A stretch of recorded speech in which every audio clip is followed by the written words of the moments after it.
오늘은 파일럿들의 필수품, 비행 헤드셋에 관한 이야기를 해보려고 합니다. 좋은 헤드셋은 왜 사야 할까요? 좋은 헤드셋일수록 더 조용한 환경을 만들어주고 청력을 보호하는 데 도움이 되죠.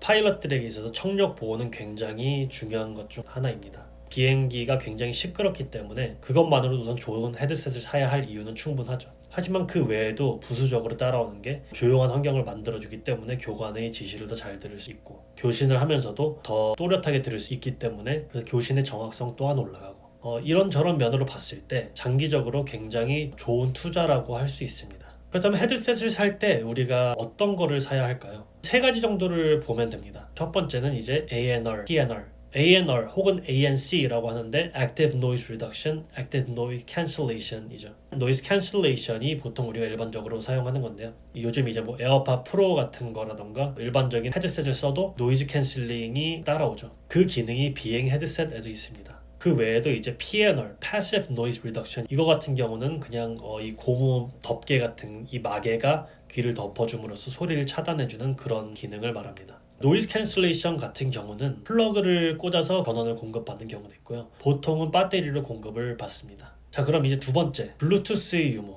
비행 헤드셋 중에서는 블루투스가 있는 것과 없는 것 대략 200~300불 정도 차이가 납니다. 그렇다면 이 200~300불의 가치가 있느냐를 생각해 봐야죠. 우선 블루투스가 있으면 좋은 점은 뭐냐? 비행 중에 통화가 가능하죠. 일반적인 그런 통화보다는 비상시에 관제사와 통화를 한다던가 혹은 비행을 하다가 학교에 전화해야 되는 경우도 있을 수 있고, 또 비행을 하면서 노래를 들을 수가 있죠. 이거는 나중에 막 3시간, 4시간씩 비행을 하다 보면은 굉장히 지루해집니다. 그럴 때 블루투스가 있으면 노래를 들으면서 갈 수가 있기 때문에 훨씬 덜 지루해지죠. 그래서 엄청나게 막 중요하게 쓸 일이 많진 않지만 또 없으면 아쉬운 그런 기능이죠. 그럼 블루투스가 없는 헤드셋의 경우는 어떠냐? 아무래도 비행 중에 통화를 하긴 어렵겠죠. 정말 해야 되는 상황이 왔을 때는 헤드셋 한쪽을 빼고 전화로 한다던가 해야 되는 상황이죠. 노래를 듣는 것 같은 경우에는 헤드셋에 3.5mm 핀을 꽂아가지고 노래를 들을 수 있게도 돼 있고, A20, A30처럼 이렇게 귀를 덮어주는 헤드셋 같은 경우에는 안에다가 에어팟을 껴가지고 노래를 듣기도 했습니다. 그래서 노래를 아예 못 듣는 건 아닌데 과연 200~300불을 더 내야 되느냐 따져봐야 할 만한 문제죠. 개인적으로는 있는 거를 추천을 하긴 합니다. 자, 그럼 이제 헤드셋을 구매하려고 보면 종류가 굉장히 많습니다. 이 핀 종류가 듀얼 플러그냐, 5핀 XLR이냐, 6핀이냐, U174냐, 이 중에서 어떤 걸 골라야 할지를 헷갈려 하시는데, U174 같은 경우는 보통 헬리콥터에서 쓰는 거라고 합니다. 5핀 XLR 같은 경우에는 에어버스 비행기에서 많이 사용하는 거고요. 비행에 따라서 보잉이어도 이런 게 있는 경우도 있다고 하더라고요. 보통은 듀얼 플러그를 많이 씁니다. 6핀이 설치된 비행기가 간혹가다 있긴 합니다. 하지만 이게 사실 흔하진 않고요. 보통은 General Aviation에서 쓰는 경비행기에는 듀얼 플러그로 사면은 거의 다 맞습니다.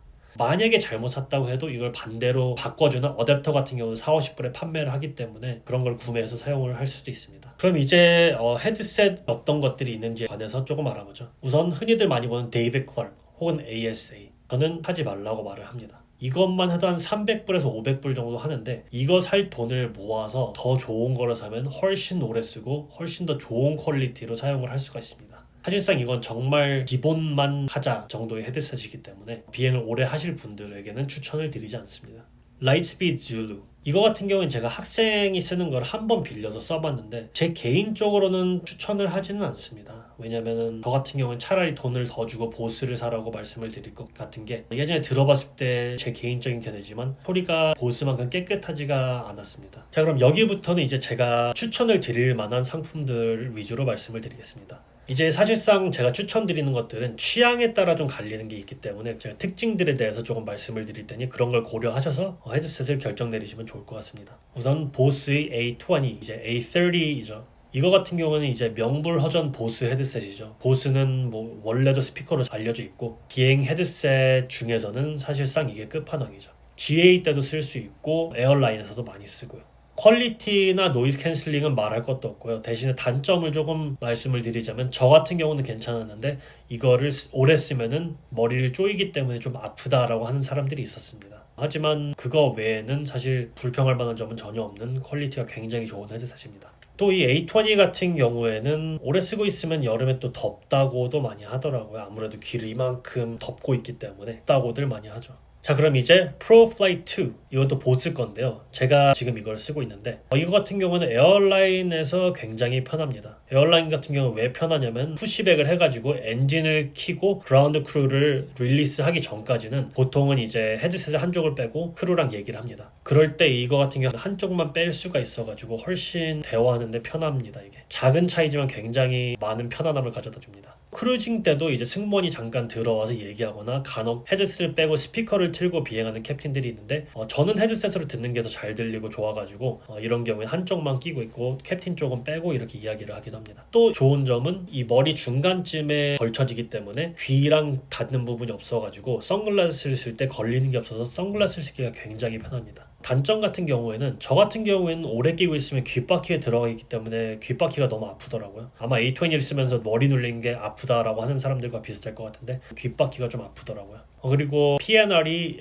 A20, 30 같은 그런 헤드셋에 비해서 적기 때문에 아무래도 경비행기를 탈 때는 조금 시끄러울 수가 있습니다. 다음은 Clarity Aloft. 이거 같은 경우도 프로플라이처럼 인이어 타입인데 저는 안 써봤지만 주변에서 많은 친구들이 이걸 사용하는데 굉장히 좋다고 합니다. 이거 같은 경우에는 Active Noise Canceling이 없기 때문에 헤드셋에다가 커스텀으로 이어팁을 자기 귀에 맞춰서 맞춘다고 합니다. 이렇게 했을 때 대략적으로 가격이 프로플라이트랑 비슷해지더라고요.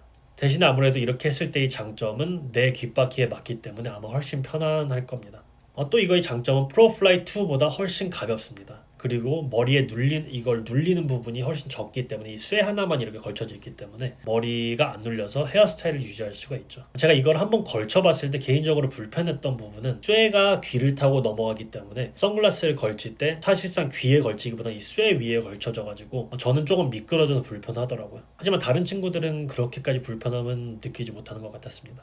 다음은 이제 보스의 QC 시리즈. 이거 같은 경우는 가성비가 굉장히 좋은 헤드셋입니다. QC35, 요새는 이제 45가 나오는데요. 이거 같은 경우는 그냥 일반적으로 노래 들을 때 쓰는 헤드셋입니다. 근데 이거에다가 어댑터를 껴가지고 비행 헤드셋으로 만들 수가 있습니다. 이거 같은 경우에 에어라인 파일럿 분들도 굉장히 많이 사용을 하십니다. 왜냐면 평상시에 이제 비행 안 하고 데드 헤딩 하거나 쉴 때는 이것을 그냥 일반 헤드셋으로 이용해서 비행기에서 뭘 보거나 할 때도 쓸 수가 있고요. 또 다른 옵션들에 비해서 사실상 저렴하죠. 어댑터 같은 경우가 450불 정도, 그리고 헤드셋 자체가 뭐 새 거를 사봤자 450불 정도 할 거기 때문에 다른 거에 비해 조금 더 저렴한 편이죠.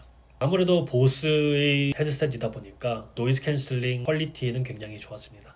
단점 같은 경우는 제가 제너럴 에이비에이션 때만 썼을 때는 몰랐는데 에어라인에서 계속해서 프로플라이 2를 쓰다가 딱 한 번 QC 헤드셋을 써봤는데 퀄리티 차이가 조금 많이 나긴 하더라고요. 못 들을 정도냐? 그건 절대 아닌데 그래도 프로플라이나 이런 비행 전용 헤드셋에 비해서는 퀄리티가 조금 떨어지는 부분이 있었습니다. 머리를 누르는 게 적어서 좀 덜 아프긴 한데 그만큼 PNR이 좀 부족할 수는 있죠. 하지만 제가 교환을 하면서 썼을 때는 크게 불편하다고 느낄 정도는 아니었습니다.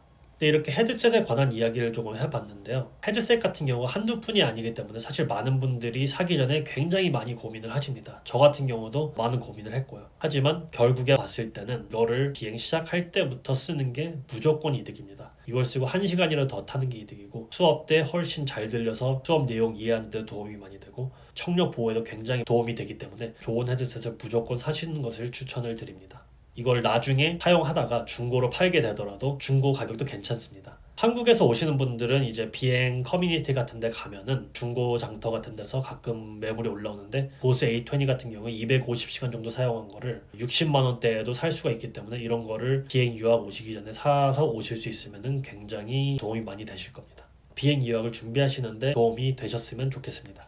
오늘도 영상을 시청해 주셔서 감사합니다.